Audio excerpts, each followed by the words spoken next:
The concept of substituting different action figures to replace gaps in Kenner's Star Wars line is nothing new. We all did it in childhood, and Kenner even made the first Star Wars prototypes by remodelling Fisher-Price Adventure People figures. So while I'm away in Japan hunting for that elusive Takara variant of the C-3PO action figure, looks like I'm the substitute teacher for this episode of Analog Toys. Don't look so disappointed. Come with me, toy fans. This is not gonna work. Why didn't you say so before? I did say so before. If you were like any normal kid in the 1980s, you didn't have unlimited money.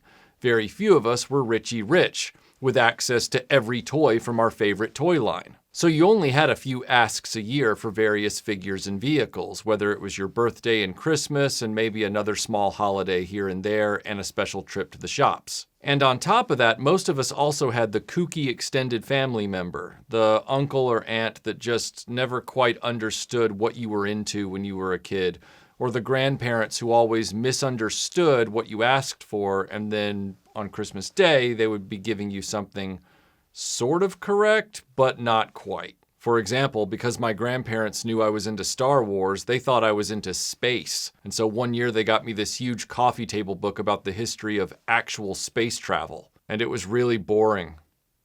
As a result, especially when it came to Star Wars, a lot of kids had to use toys from other lines or even within the Star Wars line to fill gaps within their narrative. Easily the most famous substitution for any Star Wars toy was the GoBots Command Center. I knew many kids in childhood who substituted this for the AT-AT Walker, and because it was just big enough, those parents were never going to go get an AT-AT Walker for them. And so throughout childhood, the GoBots Command Center ended up being their Empire Strikes Back Imperial Walker. Man, this is weak!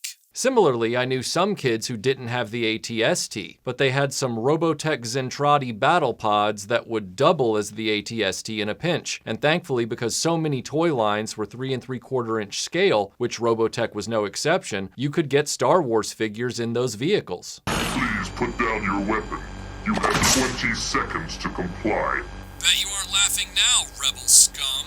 Had I been fortunate enough to be in the UK in the 80s instead of in the early 90s, I could easily see myself using Action Force snowmobiles as speeder bikes, and definitely that Sea Lion as a kind of substitute for the snow speeder. Another very common substitute for Star Wars vehicles when we were kids was the Fisher-Price Alpha Probe shuttle from the Adventure People line. A lot of kids used this when they didn't have the Millennium Falcon or any other large Star Wars ship. Laugh it up, fuzzball. And the Alpha Probe was a really good substitute. I mean, yeah, it looked like just your standard space shuttle, but it had a lot of nice room in the interior for multiple figures, and it was really a well-built toy. Now, if you're wondering why I just showed you a photo of this instead of the one you know is in my actual collection, well, that's because it's stuck in the storage room somewhere way at the back in a box and I can't get to it, and this isn't my school, this is Analog Toys, it's not retro blasting, and I'm just your substitute teacher, and I'm not going to teach this class as well as Tony does, so you're just going to have to get over it. However, when it came to finding substitutes when we were kids, there was no area more necessary than the figures. Now that might sound odd given that the figures were very affordable and at a low collectible price point versus the vehicles. But the figures were our priority. The figures were the cast of characters.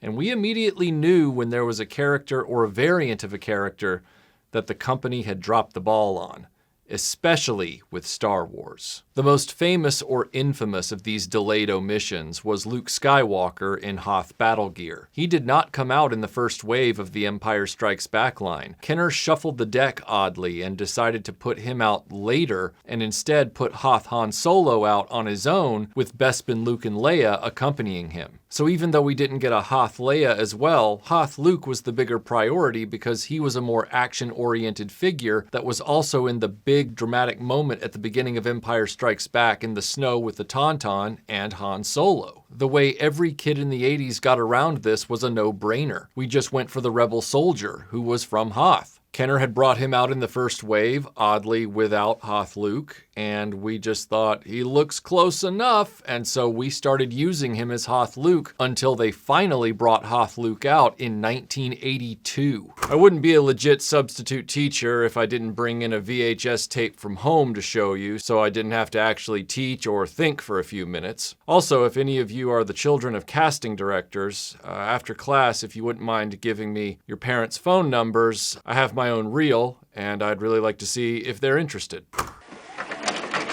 It's pretty stunning to consider how late into the Empire line it was before the Hoth version of Luke was released. For almost 2 years, Rebel Soldier was, for many, the de facto Hoth Luke Skywalker. Once Luke Skywalker finally came out with some Hoth clothes, Rebel Soldier's cachet with kids probably dropped markedly. For those of you that recognize this clip as being from a very old Star Wars Follies, well, this is just so that if Tony and I ever have a falling out, I can be a jerk and copyright claim this video.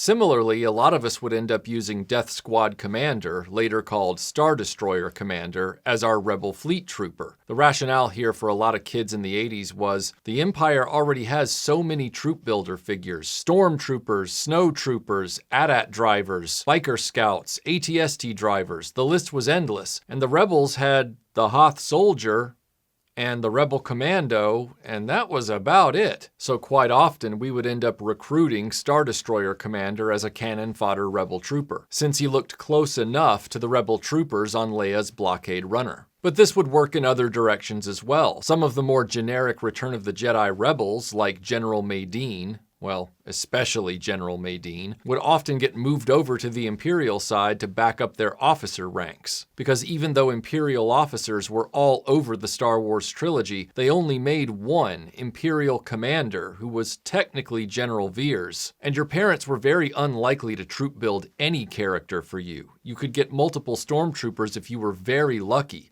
but Imperial Commander was going to be a one-time shot. So General Madine, with his generic Star Wars military look, he often ended up being just another Imperial crony. Funnily enough, the infamy of Hoth Luke would repeat itself with Endor Luke. In 1984, when Return of the Jedi entered into its second year of toys, they gave us Endor Han and Endor Leia, but no Endor Luke. Luke wouldn't show up until The Power of the Force Last 17 in 1985. So guess who got pressed into service to be Endor Luke? You guessed it, another hapless Rebel soldier. This time, the Rebel Commando. Like the Rebel Soldier before him, the Rebel Commando was just generic enough where you could look at him and say, yeah, he can play Luke Skywalker for a little while. But Luke Skywalker wasn't the only major Star Wars character that would often get substituted with another figure in your collection. For example, R2-D2 was often R5-D4 for a lot of kids that had those kooky aunts and uncles and grandparents that didn't know the difference, and the only one you ever had was R5-D4. And you never had R2-D2. In the same vein, I knew a lot of kids that had Death Star Droid but never had C-3PO, and so Death Star Droid became their default C-3PO throughout their childhood. And I even knew one kid who was so unlucky, 8D8 was his C-3PO in childhood. But sometimes you found yourself without the ability to use other Star Wars figures to fill those gaps. Thankfully, because the 80s was so obsessed with the 3 3/4 inch scale, you could go to all kinds of lines to cannibalize figures from them to fill those gaps. For example, a lot of people I knew used Cylon warriors as stormtroopers to fill those ranks from the Battlestar Galactica line because they wanted more stormtroopers to fight. I've even heard stories of kids growing up using a Cylon warrior as their Darth Vader. I knew a kid that used the Battlestar Galactica Starbuck as his Luke Skywalker for a while, and I wouldn't be surprised if somebody used one of them for Han Solo. Nor would I be surprised to find out that somebody had used Adama as their Obi-Wan Kenobi. With the female figures, it got even weirder because a lot of kids didn't prioritize getting Leia, and so any female figures they had were random gifts from those weird relatives. So for example, I knew people who had Han and Luke, but then they had Wilma Deering from Buck Rogers as Leia. I knew one kid that had Marion Ravenwood from the Indiana Jones line who served as his Princess Leia, which, when you think about it in retrospect, it's like, that's a very expensive substitute for Princess Leia. Good on you. With the more abstract-looking characters like droids, it got a little easier if you were missing one. If you didn't have R5-D4 to substitute for R2-D2, you might have Tweaky, or you might have a spare C-cell battery lying around. Did you want more Rebel pilots in the background of your playtime? Grab a few Voltron pilots, then Robotech pilots. They kinda work in a pinch when they're blurry and just off camera. And in the long wait to finally have an Emperor figure in 1984, there were a lot of options to fill that gap. Specifically that dude in the big yellow cape from the Buck Rogers line. He was an evil Emperor, might as well use him. When it came to bridging those gaps in our Star Wars figure collections to get the characters we needed for the stories that were in our imaginations that afternoon, we were very fortunate that we had a huge array of 3 3/4 inch figures to choose from. In addition, we also had a lot of compatible vehicles from other lines that could substitute here and there as the Star Wars ships in the fleet.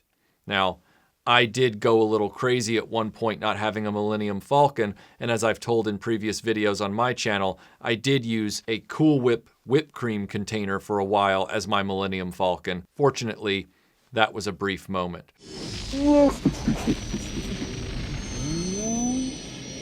But when you think about all the options we had in the 70s, 80s, and into the early 90s with 3 3/4 inch figures, it's amazing how much we could get our hands on, even if we couldn't get our hands on the real thing, or even if they never made the real thing. And for those of us who grew up in that time period, it's a wonderful series of memories. Because even if you didn't have every character, the imaginative process of finding figures to slot in to complete those stories in your childhood mind is far more valuable than a piece of plastic from a factory. So thanks for watching this, and Tony will see you on the next video.